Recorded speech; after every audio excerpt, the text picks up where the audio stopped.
Selanjutnya. Cukup Pak Imam. Iya. Cukup. Tenang. Pak Abah, mau nambahi? Langsung aja ya. Oke, langsung aja. Berikutnya Pak yang belum Cukup Pak, sampai nih. cukup Pak Imam, cukup. Ya, Oh, cukup. iya, iya, iya. Iya.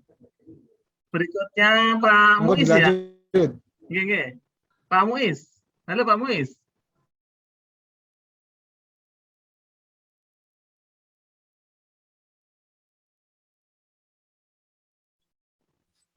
Waalaikumsalam warahmatullahi wabarakatuh. Waalaikumsalam warahmatullahi wabarakatuh. Baik, selamat pagi anak-anak. Pagi Selamat Pak. pagi Pak. Apa kabar semuanya? Baik. Alhamdulillah baik Pak. Alhamdulillah. Alhamdulillah sehat. Ya.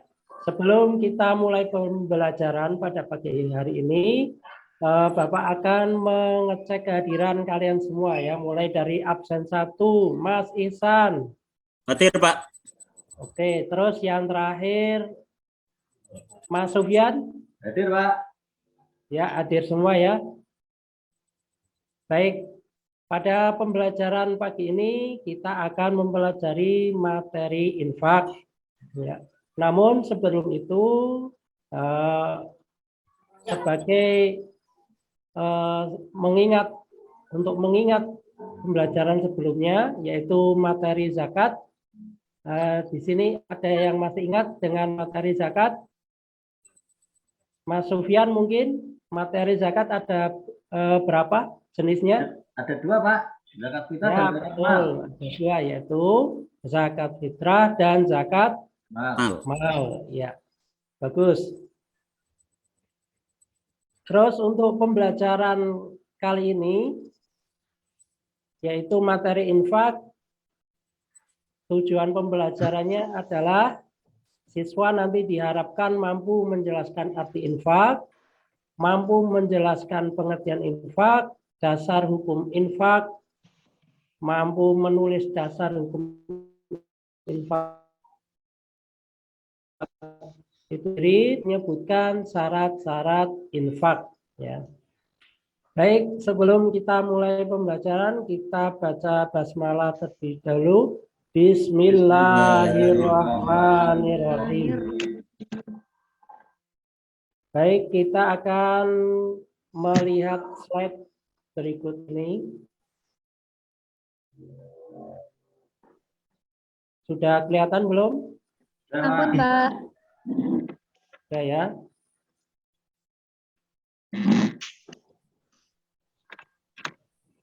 Infak menurut bahasa adalah dari bahasa Arab yaitu nafaqah yang berarti membelanjakan atau menafkahkan ya. Sedangkan menurut istilah, coba dibaca Mas Ihsan, bisa kelihatan slide-nya? Kelihatan sebagian ini di sini. Infak menurut istilah syariat adalah menafkahkan atau membelanjakan sebagian harta benda yang dimiliki di jalan yang diridhoi Allah Subhanahu wa taala. Ya, bagus ya. Jadi infak adalah menafkahkan atau membelanjakan sebagian harta benda yang dimiliki di jalan yang diridhoi Allah ya. Jadi yang diberikan itu merupakan yang diridhoi Allah ya. Jadi bukan barang atau harta yang diberikan tidak diridhoi Allah seperti ya menyumbang ke sesuatu untuk maksiat dan lain sebagainya, itu tidak diridhoi Allah ya. Makanya bukan termasuk infak.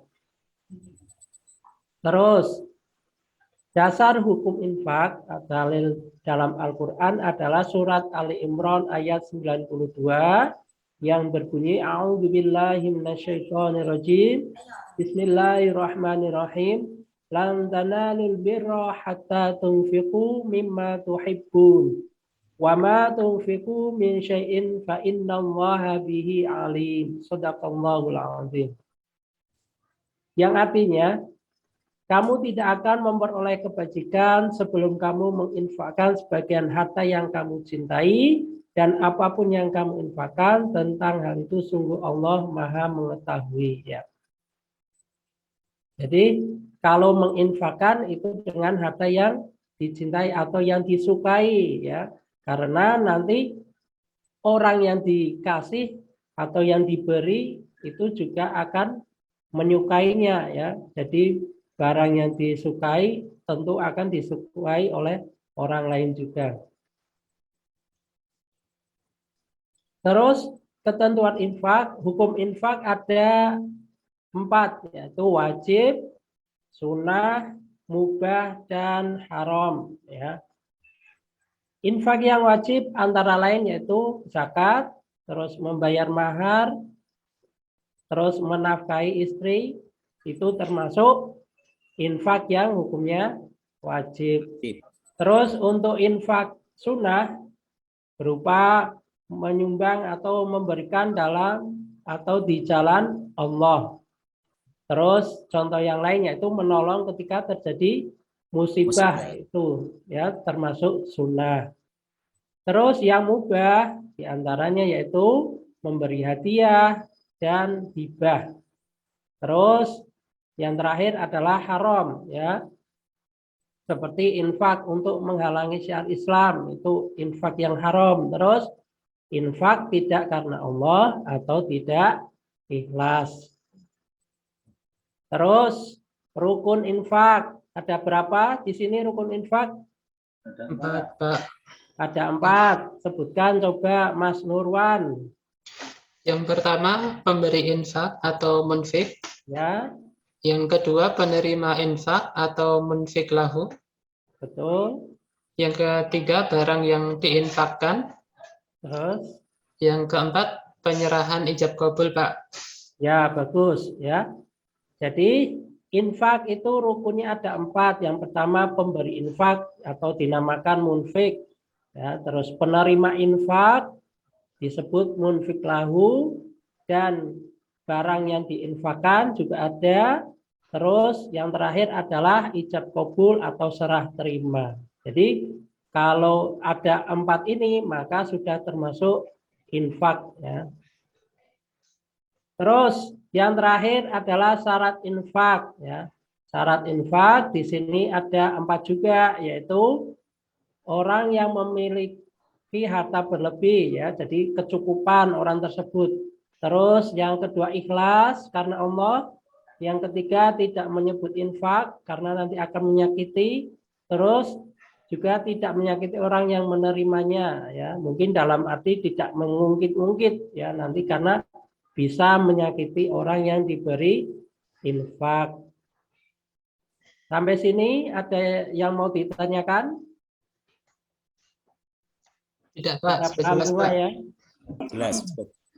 Oke, kalau sudah paham semua, silakan nanti membuat kelompok, ya.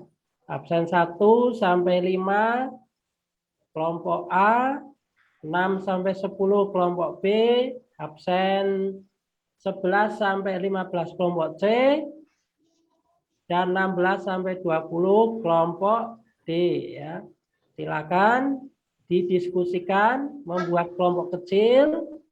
Yang kelompok A mendiskusikan apakah mengeluarkan zakat fitrah termasuk kategori infak dan apa hukumnya. Kelompok B, kelompok C, dan kelompok D juga seperti itu didiskusikan, ya. Bapak kasih waktu 5 menit. Ya.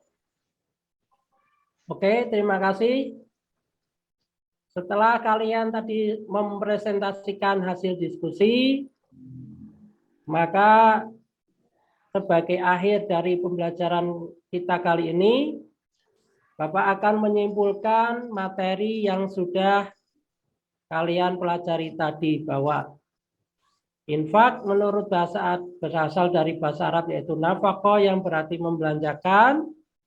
Infak secara syariat adalah menafkahkan atau membelanjakan sebagian harta benda yang dimiliki di jalan Allah. Infak ada yang wajib, ada yang sunnah, ada yang mubah, dan ada yang haram. Ya.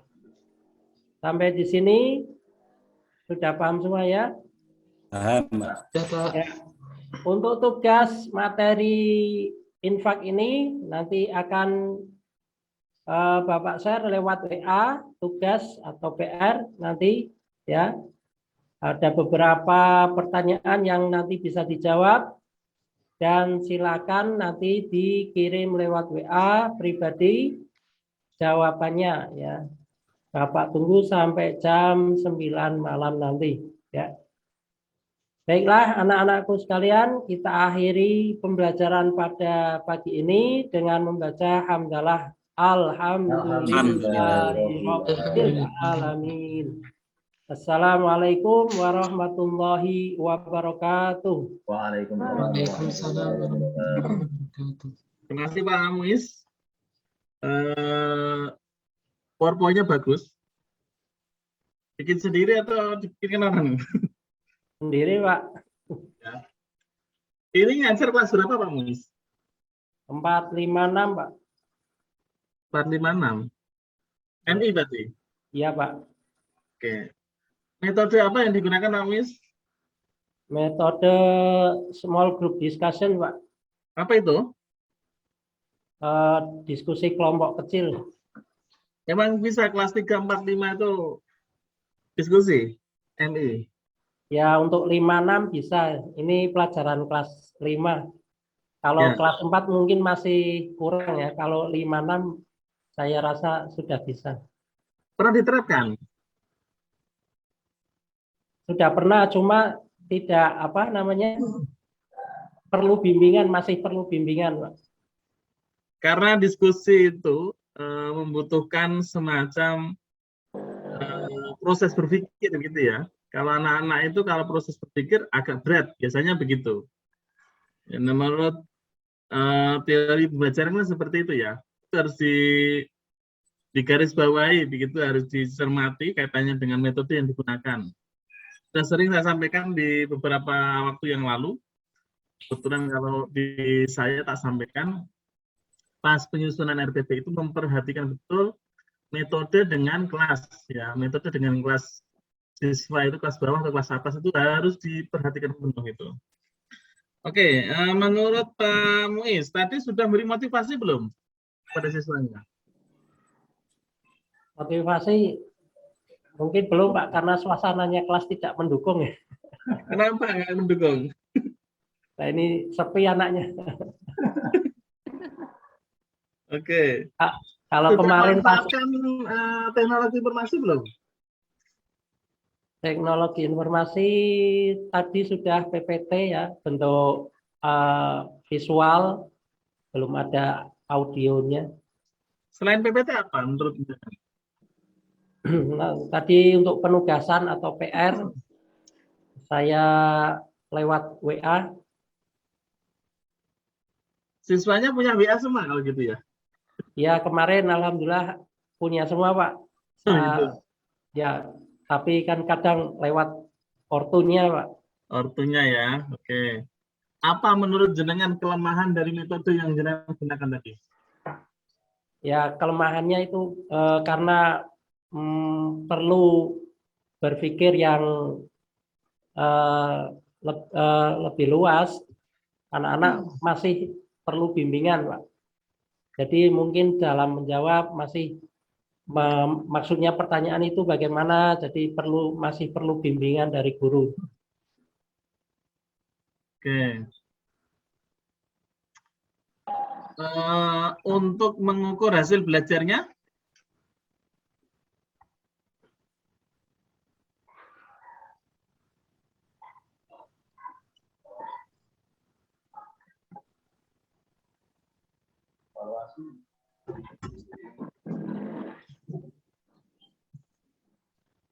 untuk mengukur hasil belajarnya bagaimana? Untuk mengukur hasil belajar seumpama tadi seumpama tadi diskusi, nanti diskusi itu ada siapa yang aktif, siapa yang tidak aktif, nanti ada penilaian tersendiri Pak. pakai apa yang digunakan? Ya pakai tabel penilaian yang sudah pernah saya buat kemarin. Oke. Oke, cukup Pak Muiz. Ya, Terima kasih. Ya.